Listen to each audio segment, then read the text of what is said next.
Senior journalist వైవే Shivayya నూతన సంవత్సర శుభాకాంక్షలు తెలియజేస్తున్నాము. ఇదే సందర్భంగా 6.5 నెల పూర్తి అయింది రాష్ట్ర ప్రభుత్వం ఎన్డీఏ ప్రభుత్వం అధికారంలోకి వచ్చి.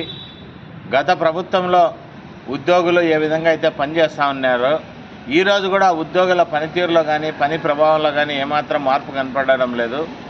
అదేవిధంగా మంత్రులు కూడా తమ శాఖల మీద పట్టు సాధించడం లేదో లేకపోతే చేయడం లేదో అధికారులు పలకడం లేదో తెలియదు. కానీ సగానికి పైగా ప్రభుత్వ శాఖల్లో మంత్రులు ఏం చేస్తున్నారో తెలియని పరిస్థితి ఉంది. గత ప్రభుత్వానికి ఈ ప్రభుత్వానికి ఉద్యోగుల పనితీరు ఏమాత్రమో మార్పు లేదు.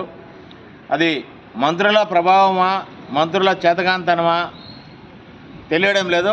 అందుకు ఉదాహరణ ఇప్పుడు ఒక విషయం మీ ముందు ఉంచుతా ఉండ. స్టాఫ్ నర్స్ ఉద్యోగాల కోసం కడప రీజన్లో 2023 సెప్టెంబర్ 20వ తేదీన నోటిఫికేషన్ విడుదల చేసినారు. ఈ నోటిఫికేషన్లో ఇప్పటి వరకు 536 పోస్టులు ఫిలప్ చేసినారు. 536 పోస్టులకు గాను 10 స్పోర్ట్స్ కోటా రావాల్సి ఉండగా కేవలం 9 మాత్రమే తీసినారు. ఈ సందర్భంగా జూలై 2023లో వెరిఫికేషన్ చేస్తే ఇప్పటి వరకు వాళ్ళకు ఉద్యోగాలు ఇచ్చిన దాఖలాలు లేవు. ఈ వెరిఫికేషన్ జూలైలో పంపితే నవంబర్ 10-15 వరకు కడప రీజియన్ కార్యాలయానికి కూడా అక్కడి నుంచి స్పోర్ట్స్ అథారిటీ నుంచి దాన్ని వెరిఫికేషన్ ఓకే చేసి పంపలేదు.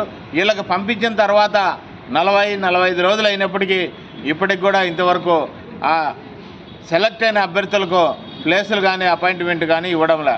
అంటే ఇది చూస్తూ ఉంటే మొట్టమొదట ఈ లిస్టు 2023 నవంబర్ 8వ తేదీన నియామకాలు చేపడితే ఇప్పటికీ దాదాపు సంవత్సరం నెల రోజులు అయినప్పటికీ స్పోర్ట్స్ కోటా అభ్యర్థులు మాత్రం ఇప్పటికీ నియమించలేదు.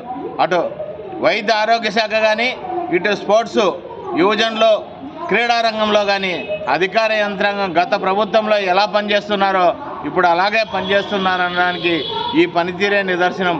ఆ శాఖల మంత్రులు వాళ్ళ మీద అజమాయిషి ఉందో మంత్రులకు ఆ విషయం తెలీదో లేదా మంత్రులు మాకెందుకులే అనుకుంటున్నారో తెలియదు. కానీ ఎన్డీఏ ప్రభుత్వానికి వైఎస్ఆర్ కాంగ్రెస్ ప్రభుత్వానికి ప్రజలు స్పష్టమైన పని విధానంలో తేడా కావాలని కోరుకొనే ఎన్డీఏ ప్రభుత్వానికి ఓట్లు వేశారు. ఈరోజు ఎన్డీఏ ప్రజల ఆకాంక్షలకు అనుగుణంగా ప్రజల అవసరాలకు అనుగుణంగా మంత్రులు కానీ ప్రభుత్వం కానీ పనిచేయాలా. ప్రభుత్వం పనిచేయాలనుకునే దానికి ఉద్యోగులు మంత్రులు సహకరిస్తేనే జరుగుతుంది. ఉద్యోగులు సహకరించడం లేదంటే దాన్ని సరిదిద్దాల్సిన అవసరం మంత్రుల దగ్గర ఉంది. ఇప్పటికైనా అన్ని శాఖలపైన మంత్రులు ప్రజల అవసరాలకు ఏమైతే ఉన్నాయో వాటిని పనిచేసే విధంగా అధికార యంత్రాంగాల్లో చురుకుదనం మార్పు తీసుకురావాలి తప్ప గత కాంగ్రెస్ ప్రభుత్వానికి ఈ ఎన్డీఏ ప్రభుత్వానికి అధికార యంత్రాంగంలో అదే తీరు ఉంటుందంటే ఇదే పరిస్థితి ఉంటుంది. అందుకే ఈ వైద్య ఆరోగ్య రంగంలో స్టాఫ్ నర్సు నియామకాలనే ఈరోజు ఉదాహరణగా చూపుతున్నాము. 536 పోస్టులకు గాను స్పోర్ట్స్ కోటా కింద 2% అంటే 10 పోస్టులు రావాలా, కానీ 9 తీసినారు. ఫస్ట్ లిస్టులోను రెండవ లిస్టులోను 94 మందిని ఫిలప్ చేయడం వల్ల ఈ విధమైన పరిస్థితి ఉంది.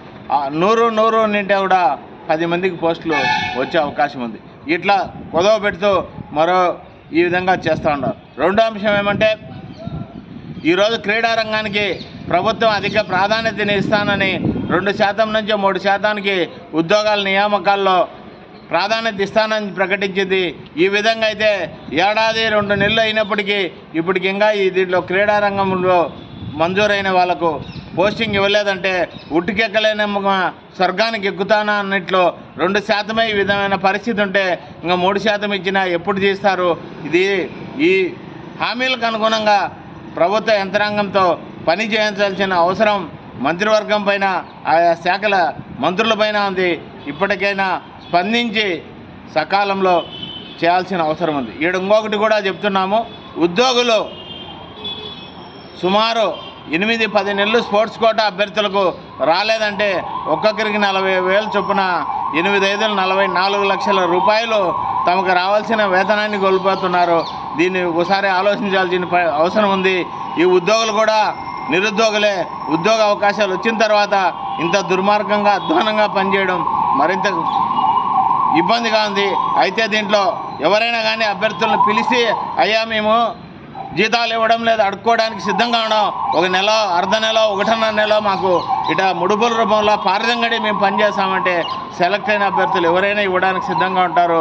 2 నెలలు వాళ్ళ వేతనం పోతే 80,000 రూపాయలు వేతనం పోతే 40,000 ముష్టి పడేయడానికి ఈ అవినీతి పరులైన అధికారులకు శాఖలకు కానీ అటు స్పోర్ట్స్లో కానీ ఇటు మెడికల్ శాఖలో కానీ అభ్యర్థులు సిద్ధంగా ఉన్నారు.